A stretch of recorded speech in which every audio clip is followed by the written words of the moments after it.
tarde a todos. A tecnologia aqui nos incomodando um pouquinho.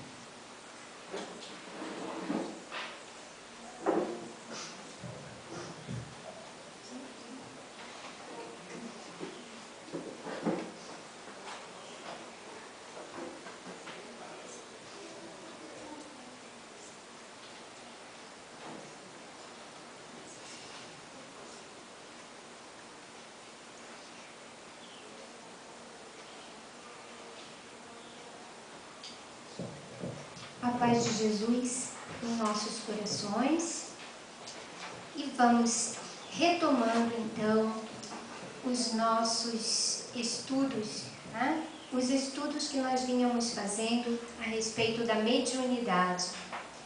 Tem alguém aqui que estava na palestra passada que eu fiz?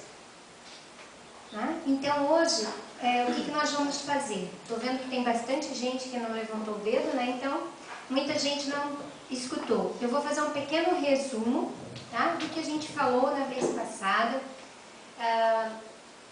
Claro, né, não vai dar para repetir a palestra toda, mas vamos então fazer um pequeno resumo. Então, o que é o fenômeno mediúnico? Né? Nós sabemos, são os fenômenos de comunicação. Esses fenômenos estão na natureza desde sempre e, consequentemente, os médiuns também. Né? São fenômenos naturais, inerentes aos seres espirituais que somos, certo? Encontramos relatos, então, desses fenômenos em todas as civilizações antigas, né? Inclusive na Bíblia. Trouxemos várias partes da Bíblia, falamos, demos alguns exemplos, falamos de Jesus, né? Como que indicava a mediunidade.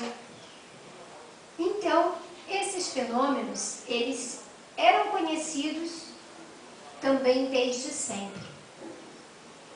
Tais fenômenos, eles eram estimulados, né, dentro dos templos religiosos. E os médiuns, eles eram exaustivamente treinados, né? Ficavam anos das suas vidas dentro dos templos, treinando para a tarefa da mediunidade. Hoje a gente faz os cursos, né, na casa espírita, uma vez por semana, 2 horinhas, e às vezes a gente ainda reclama, né? Ai, que droga, isso me atrapalha, ai, o horário, né?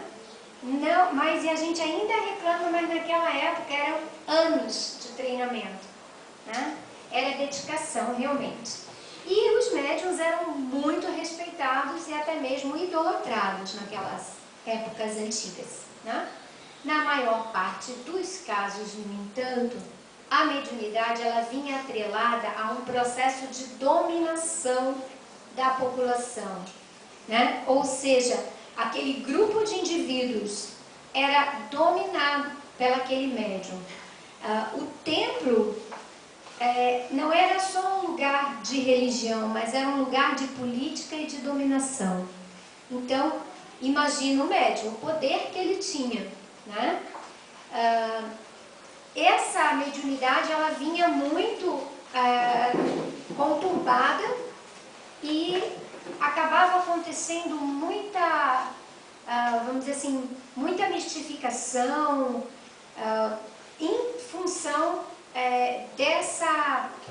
desse aspecto dominador e político que a religião possuía. Né?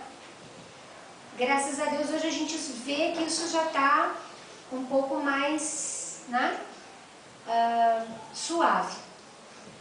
Então, a gente pode dizer assim que a mediunidade ela era usada de uma forma muito impura, né, e ela sempre estava misturada com muitas fantasias e muitas crendices. Né? Via de regra, esse médium trabalhava com muitos efeitos especiais também. Né? E aí nós podemos concluir, foi assim que nós chegamos no final da nossa outra palestra, concluindo que houve um grande divisor de águas. Houve um momento na humanidade em que a mediunidade deixou de ser usada dessa forma. Claro que a gente sabe que não totalmente, porque nós somos espíritos que estamos vindo, né, na evolução, e claro que a gente vai evoluindo devagar. mas ela, pelo menos dessa forma assim, tão impura, tão grosseira, a mediunidade deixou de acontecer por um fato, né? Um grande marco, um grande divisor de águas, que foi Kardec. Kardec trouxe em 15 de janeiro de 1861 a público o Livro dos Médiuns, ou Guia dos Médiuns e dos Evocadores. Né? Essa obra é que marca, então, a mediunidade vista agora com novos olhos. A partir daí, a gente tem material sistematizado e pronto, organizado para a gente estudar sobre a mediunidade. E melhor ainda, completo. Né? Apresenta as leis da mediunidade, as bases, as diretrizes. Kardec era um grande professor, um grande cientista e sabia como ninguém fazer esse planejamento, fazer essa organização. E foi isso que Kardec fez, então, com o Livro dos Espíritos, que é um dos 5 livros básicos da doutrina espírita. Né? Que a cada um que almeja ser espírita, precisa conhecer pelo menos um pouquinho. Né? Então, assim, a partir dessa época, nós temos uma forma estruturada para estudar e entender a mediunidade. Apesar disso, hoje nós encontramos muita gente que ainda não sabe exatamente o que é a mediunidade. Né?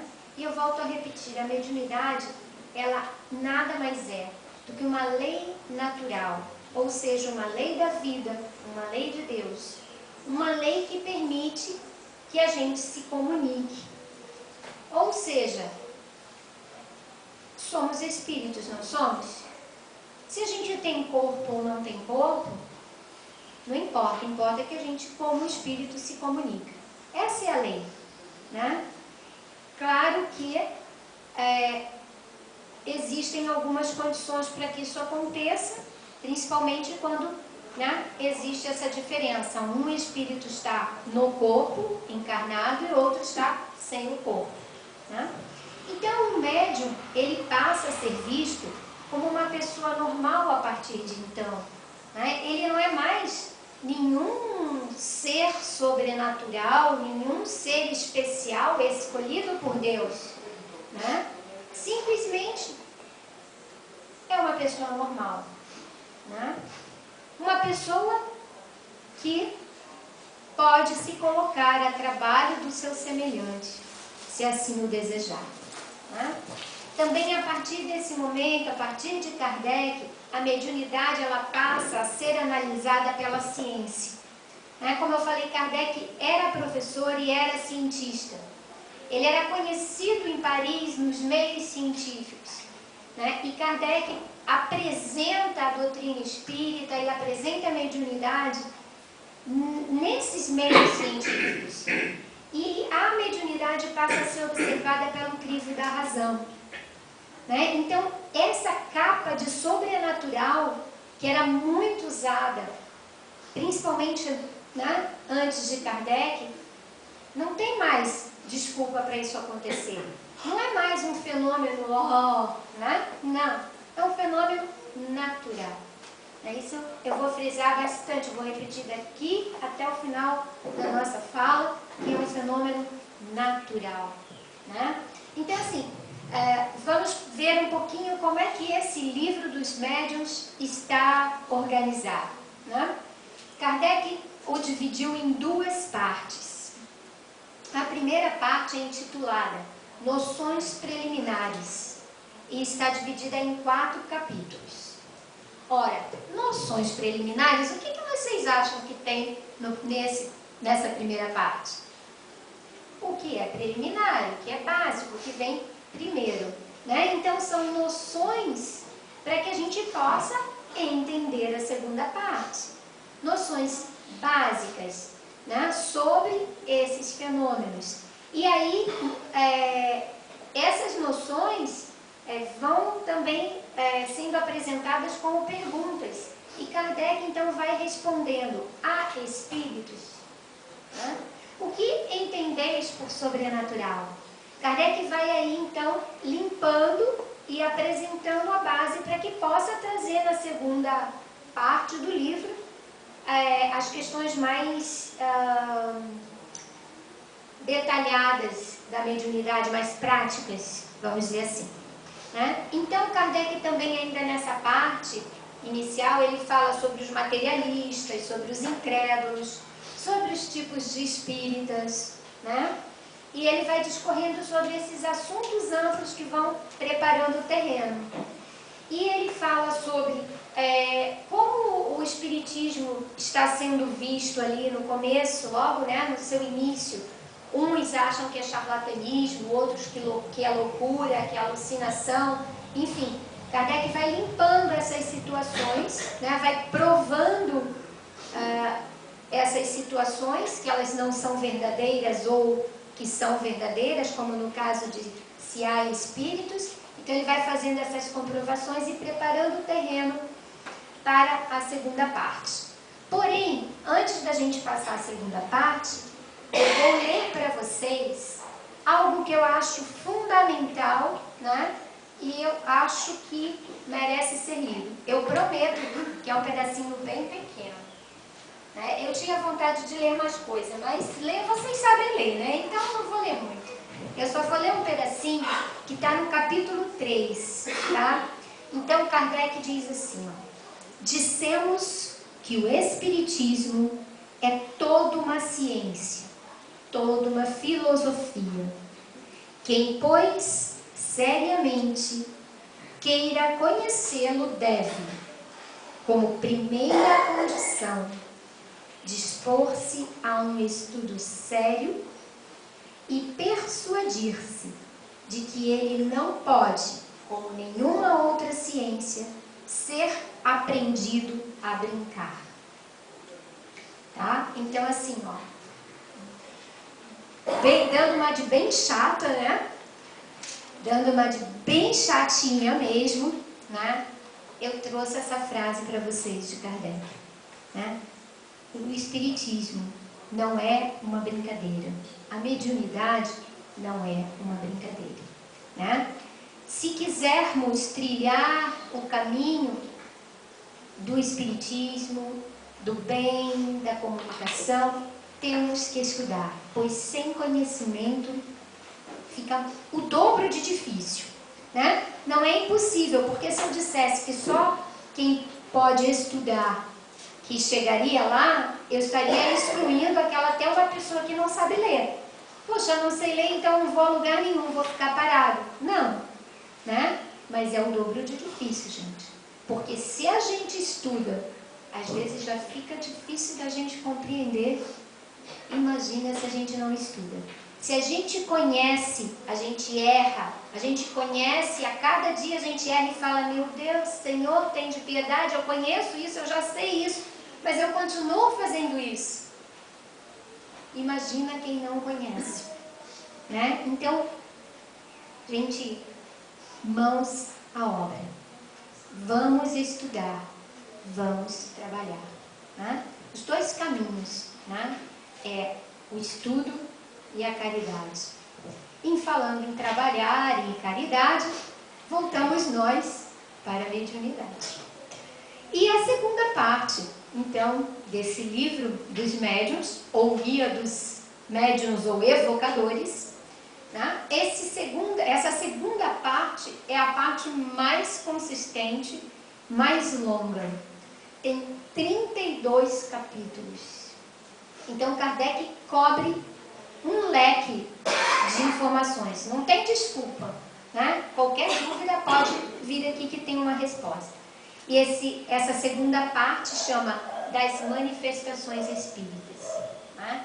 Kardec vai detalhar a mediunidade, começando pela ação dos espíritos sobre a matéria. Esse é o primeiro capítulo, então, dessa segunda parte, né? A ação dos espíritos sobre a matéria. E aí ele vai abrindo um leque, né? Um leque de ensinamentos, de recomendações, fala sobre os tipos de manifestação, sobre os tipos de médium e, consequentemente, tipos de mediunidade, né? Que a gente sabe que tem aqueles que escrevem, aqueles que falam, né? Aqueles que pintam. E ele vai falando dos tipos de médiums, dos tipos de mediunidade, da formação e do papel do médium, chega a falar até mesmo da obsessão, né? Então, qualquer dúvida, qualquer questionamento tem resposta aqui, tá? Nós o que fizemos? Destacamos algumas questões que normalmente a gente escuta como dúvida, ou assim, como comentário. O pessoal faz aquele comentário azedo, né? Quando se fala em mediunidade, né? Então, recomeço falando sobre essas questões de dúvidas, dizendo que todos somos médiuns e todos nós nos arrepiamos. Ah, eu não, nem vem, eu não. Todos somos médiuns. A mediunidade é inerente, faculdade inerente ao espírito. E aqui alguém não é espírito? Todos somos, né? Então, temos sim. O que tem então de diferente? Uns possuem essa faculdade leve. Normalmente nós nem percebemos que estamos nos comunicando, mas quer ver como estamos? Alguém aqui já não acordou assim, nossa, parece que hoje o dia não vai dar certo, estou assim com uma má impressão. Alguém já acordou aqui assim? E aí, não demora muito, vem uma notícia ruim, ou a pessoa vai sair para trabalhar, tropeça e cai. Eu não falei? Por que isso? Porque nós já estávamos sendo preparados para aquilo, nós já tínhamos sido avisados daquilo, né? Muitas vezes, nós dizemos assim, tive uma ideia, que legal a minha ideia. Será que essa ideia é realmente nossa? Será que não nos sopraram essa ideia? Que do nada a gente aparece com aquela ideia maravilhosa, né? Quem poderá afirmar que sim ou que não? Né? Então, estamos rodeados por espíritos, estamos no meio deles, encarnados ou não. Quando estamos encarnados, nós não acabamos pegando informações, intuições, ideias com os nossos companheiros encarnados? E por que isso não acontece com os desencarnados? É claro que acontece, né? É igualzinho, só muda que a gente está com o corpo e eles estão sem o corpo. É a única diferença, né? Então, a gente se comunica com eles, sim, somos médiums, sim, claro que, né? Uns levezinhos, assim que a gente nem imagina, né? Eu costumo brincar, eu não vejo nada, eu não cheiro nada, eu não sinto nada, mas com certeza, provavelmente eu falo alguma coisa que nem é minha, né? Então, a gente muitas vezes não percebe, a gente só não quer dar o braço a torcer. No entanto, tem outros que são médiums assim, ostensivos, né? Ou seja, a mediunidade ela é marcante, ela é forte e ela é evidente, né? Pessoas que parecem às vezes um pouco esquisitas, né? Quem não conhece nada de doutrina espírita, às vezes vê aquela pessoa que é médium e costuma dizer assim, nossa, essa pessoa dá tanto faniquito, né? Dá tanto... Não é que a pessoa dê faniquito, é que ela tem uma mediunidade muito forte e ainda não entendida, controlada, estudada, né? Então, com as nossas faculdades corpóreas, né, desse nosso corpo físico, nós nos movemos e nos comunicamos no mundo material, certo? Eu com a minha boca, eu falo, com meus olhos eu vejo, eu escuto e eu me comunico e troco, né, como eu tinha falado antes. Então, como é que acontece isso com relação às minhas faculdades espirituais? É com essas faculdades espirituais que eu me movo e me comunico com o mundo imaterial ou espiritual. Certo? E aí, se nós temos essas faculdades espirituais, pressupõe-se que também temos um organismo ou um corpo espiritual, ok? E aí, esse corpo espiritual, como é que ele é? Alguém já ouviu falar que a gente tem um corpo espiritual? Alguém já ouviu falar em perispírito?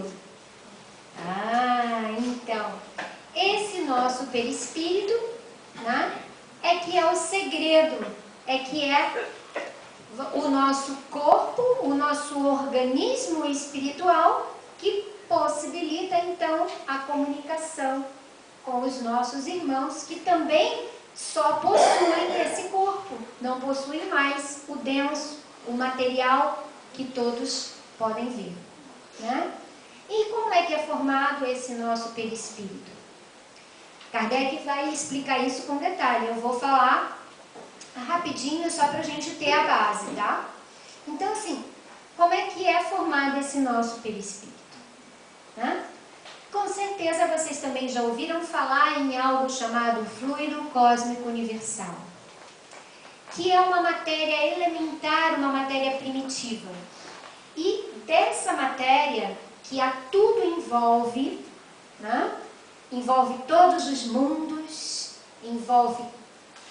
se envolve todo mundo, todo o globo, todo o orbe planetário, envolve a todas as coisas, e a todas as pessoas, e a todos os espíritos, certo?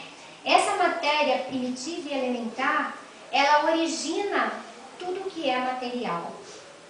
Tudo é permeado por essa matéria rarefeita, em muitos casos, né? Tudo no universo. E cada planeta tem o seu fluido cósmico especial. De acordo com a sua evolução, esse fluido cósmico ele é mais denso ou mais sutil, né?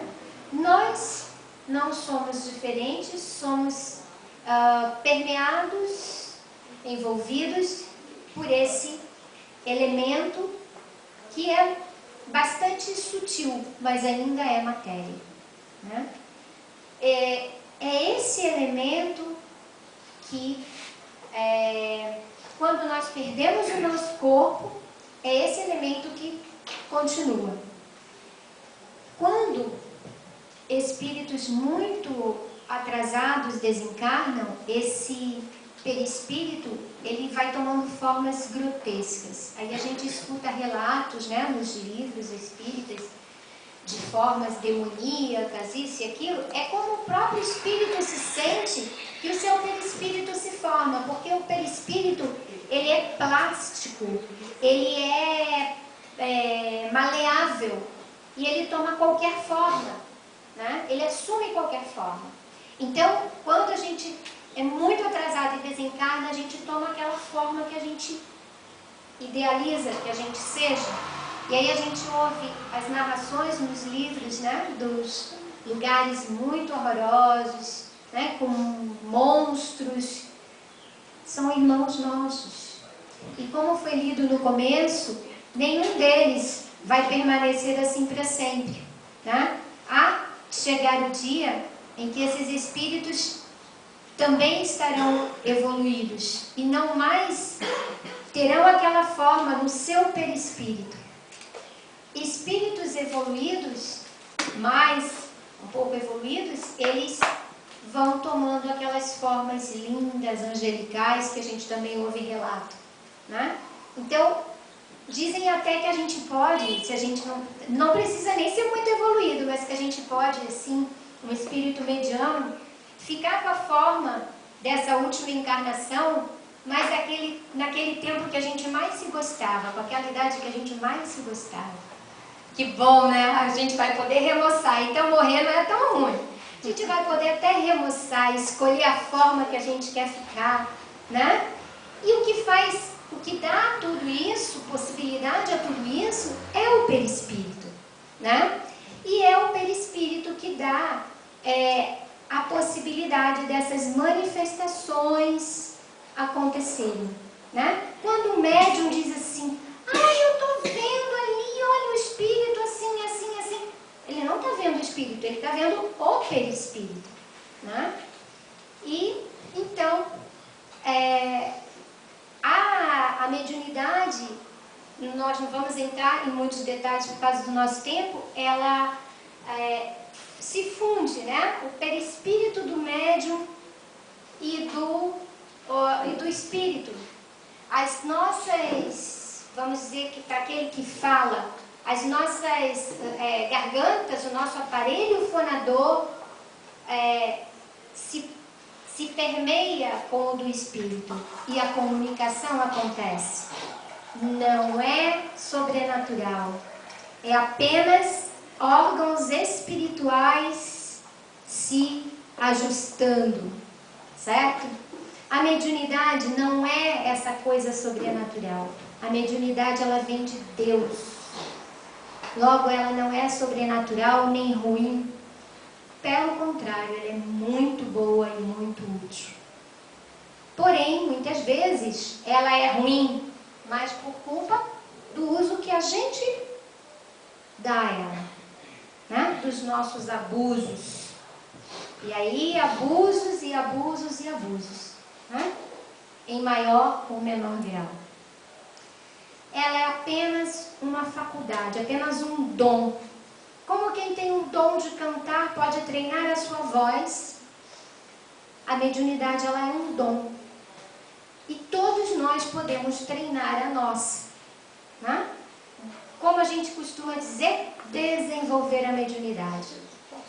Quando isso ocorre, né, a qualidade na comunicação com os nossos irmãos melhora muito, porque aí a gente sabe como agir, né? E por isso, nas casas espíritas, normalmente a gente encontra os cursos de médiuns, né? Onde a gente aprende sobre a mediunidade, aprende a usá-la com responsabilidade, né? E aprende sobretudo que ela, quando assumida, ela pode ser a nossa alavanca de evolução, ajudando aos nossos semelhantes, né? Quando temos essa mediunidade leve, ok. Quando temos aquela mediunidade ostensiva, pode ter certeza, assumimos algum compromisso lá na espiritualidade antes de encarnar. Compromisso de utilizarmos essa mediunidade, né, na força do bem. Mas ninguém é obrigado a usá-la. Eu posso chegar aqui com uma mediunidade ostensiva e recuar. Não quero essa missão. Né? Deus não vai nos obrigar. De qualquer forma, é necessário que a gente aprenda, conheça, saiba como utilizá-la ou não utilizá-la, no caso, se eu não quero, mas eu preciso fazer um curso, né? Me preparar até para bloquear aquela missão que eu tinha assumido, né? Pois a gente tem um livre-arbítrio, né? Então a gente realmente pode até recuar, contanto que fique claro que a gente está deixando a missão para depois, né? Mas podemos sim abdicar da missão. Uma outra questão que a gente escuta muito, né, é a questão da mediunidade versus loucura. Ah, mas eu conheço uma pessoa, nossa, se meteu com essas coisas de mediunidade, ó, ficou doidinho. Quantas vezes a gente ouviu isso, né? Muitas. Se por acaso isso aconteceu, é porque a pessoa abusou da mediunidade, não soube usar a mediunidade. Em casos normais, em situações normais, isso é fruto de pura ignorância, né? E é a ignorância que causa problemas, não é a mediunidade, com certeza, né? A falta de conhecimento gera a má utilização da mediunidade. Então, o que gera problema é a ignorância, a falta de conhecimento, e não a mediunidade em si, né? Uma outra polêmica é a veracidade das comunicações. Ah, quem aqui já não foi num centro? Olha, eu só vou lá naquele centro, porque lá só recebem Jesus. Quem aqui já não ouviu isso? E a gente ainda é bobo e corre lá, né? Opa, vou lá também, né? Será que Jesus não tem uma palavrinha para mim, né? A gente acha que a gente é a gota do oceano, né? Nós somos o máximo, mas Jesus vai ter o trabalho de vir aqui no centro dar uma comunicaçãozinha para mim? Será, gente? Será que ele não tem mais nada importante para fazer do que cuidar do meu umbigo? Tem, né? Jesus, há 2000 anos atrás, a gente, né, imagina-se agora que nível de evolução que a gente está, imagina há 2000 anos atrás, onde que a gente estava, né? Se há 2000 anos atrás ele já veio com aquela evolução, com aquela missão, como é que ele vai vir agora dar recadinho no centro para nós? A missão dele é maior ainda. Ele não fracassou há 2000 anos, há 2000 anos ele cumpriu a missão que tinha que cumprir, ele não deixou para trás. Ele não ficou com medo de assumir a missão, ele assumiu a missão. Ele realizou o que tinha que realizar. Imagina a luz desse Espírito, imagina a tarefa que ele tem para fazer. Como disse uma amiga minha, né, de 8 anos, ela olha para o pai e diz: ai pai, por favor, né? É isso, né? Por favor, né? Vocês ainda estão acreditando nisso? Então assim, ó gente, não que seja impossível, porque para Deus nada é impossível. Mas a gente já sabe que há 2000 anos Jesus gastou um tempão intensificando, engrossando o seu perispírito para poder chegar até a Terra. Ele não vai vir no centro dar uma mensagenzinha para a gente, né? Então, cuidado. Kardec já dizia isso, ó. O Livro dos Espíritos tem 140 e poucos anos. Vamos botar 140, né, para não errar. Já tem aqui, ó, dizendo isso. Cuidado, cuidado. Não se iludam, né? E uma coisa importantíssima que a gente precisa prestar muita atenção nessas horas é com a qualidade do texto, né, e com as palavras que estão sendo utilizadas no texto. O papel aceita qualquer coisa. Eu posso assinar aqui dizendo lá, ó, eu sou Joana de Ângeles. Eu boto lá no papel, o papel não vai recusar. Certo? Então, cuidado, né? Isso é uma polêmica, né? E é uma coisa que a gente se ilude ainda. Os verdadeiros espíritas não caem mais nesse conto, né? Então, quase finalizando, né? Nós vamos reforçar a mediunidade, além de muito estudo, irá exigir de nós dedicação e coragem. Dedicação, porque a partir do momento em que eu assumo a missão de ser médium, né, eu passo a abrir a minha porta, né, porta da minha mediunidade, da minha comunicação. Eu passo a me colocar, então, disponível para todos os tipos de espíritos, né? Eu preciso ter muita coragem. Não, a mediunidade não é, mais uma vez, como diz Kardec, uma brincadeira. E a gente então vai precisar realmente, é isso que eu quero, foi essa missão que eu assumi lá, eu vou assumir aqui na Terra. Às vezes talvez seja até melhor eu dizer, não, eu estou com medo, eu não estou preparado, eu posso recuar, eu posso esperar, né? Deus vai compreender. Agora, se eu assumir, eu preciso ter muita firmeza, muita dedicação, muita coragem e muita retidão de caráter. Porque qualquer deslize no meu caráter, nós estamos rodeados por todos os tipos de espíritos. E qualquer deslize no meu caráter, vai vir alguém para cobrar, né? Principalmente aqueles médiuns que trabalham com as desobsessões, né? Eles auxiliam muitos espíritos, muita gente, tanto encarnados quanto desencarnados.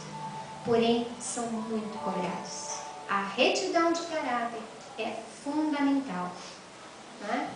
A única situação que nos garante vitória na tarefa mediúnica é a prática dessa tarefa com amor e com Jesus no coração. Se a gente não tiver Jesus no coração, não tiver amor, vontade, dedicação, coragem, retidão, estudo, tudo isso junto, e Jesus na frente de tudo isso, tomando conta, fica difícil. Então, você veio aqui para dizer isso para a gente, que é difícil? É, eu vim para dizer que é difícil, mas que é lindo, que é uma missão linda, né? E que a gente precisa dessas criaturas que abram o seu coração a essa dedicação, né? Nós precisamos muito disso. O Espiritismo, ele não é só mediunidade, né? E o Espiritismo, ele não está preocupado em curar corpos, mas em curar almas. Quando as nossas almas estão saudáveis, quando nós estamos firmes em Deus, né? Nossos sentimentos são tão puros, a nossa gratidão atinge pontos elevados, né? E aí sim, nós estamos preparados para viver o que quer que seja. Qualquer provação ou qualquer missão que a gente tenha que passar, a gente está pronto quando a gente tem a alma saudável, né?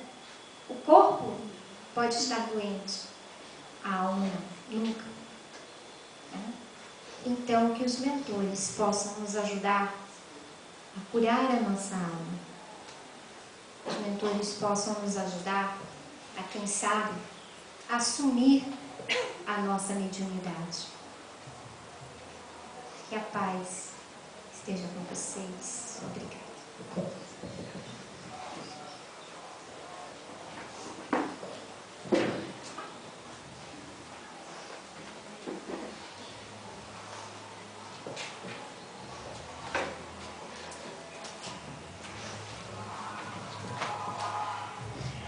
Belíssimas palavras.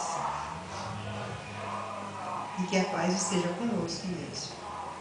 Então vamos agradecendo ao Mestre Jesus, aos nossos mentores, a oportunidade de nos ajudar a nos trazerem até aqui na casa de hoje, tirando os empecilhos, deixando todas as coisas que possam atrapalhar, que podiam atrapalhar o nosso dia de hoje. Vamos agradecendo ao nosso anjo de guarda, vamos agradecendo a toda a equipe médica do espaço, samaritanos, socorristas, essênios e terapeutas, agradecendo ao mentor espiritual da casa, agradecendo a Mestre Jesus, que permitiu que aqui chegássemos no dia de hoje. E vamos pedindo a Ele que derrame as suas bênçãos sobre todos os trabalhadores e assistidos, para que eles possam realmente receber no dia de hoje tudo aquilo que eles vieram buscar. Vamos pedindo a Jesus que derrama as suas bênçãos sobre todos os hospitais e que todos os doentes do dia de hoje tenham seus sofrimentos aliviados. Que derrame as suas bênçãos sobre todas as pessoas que perambulam pelas ruas em karmas degradantes, nos jovens viciados, nos alcoólatras, nos chefes de família desempregados, nos lares desfeitos que estão se desfazendo. Peço ao Mestre Jesus que derrame as suas bênçãos sobre todas aquelas pessoas que usam os bancos das praças como cama, que usam o espaço como teto, que dê a eles o conforto, a aceitação, porque cada um tem a sua cruz para carregar e cada um tem que carregá-la com dignidade. Peço nesse instante ao Dr. Bezerra de Menezes para que abençoe todas as pessoas de férias que estão viajando nas estradas, fazendo uso da bicicleta, da moto, do carro, do navio, do trem, do avião, para que todos eles cheguem em paz a seus destinos. Peço especialmente hoje para todos que estão no Vale dos Suicidas, que nesse momento recebam esta luz de Jesus e que possam ter seus sofrimentos aliviados. Vamos agora pedindo permissão ao Mestre para pedir por nós, pelos nossos familiares, pelas nossas casas, para abençoar os nossos lares.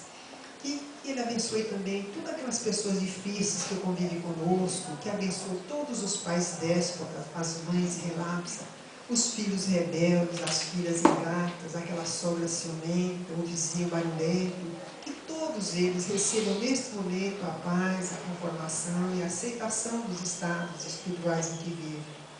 Vamos pedir em nome de Jesus que abençoe a nossa casa e que possamos estarmos aqui na próxima semana munidos de muito amor, de muita paz e muita esperança. Ave Maria, cheia de graças, o Senhor é convosco. Bendita sois vós entre as mulheres, bendito é o fruto do vosso ventre, Jesus. Santa Maria, Mãe de Jesus, rogai por nós, pecadores, agora e na hora do nosso desencarne. Que assim seja. E agora vamos preparar para tomar o nosso passe.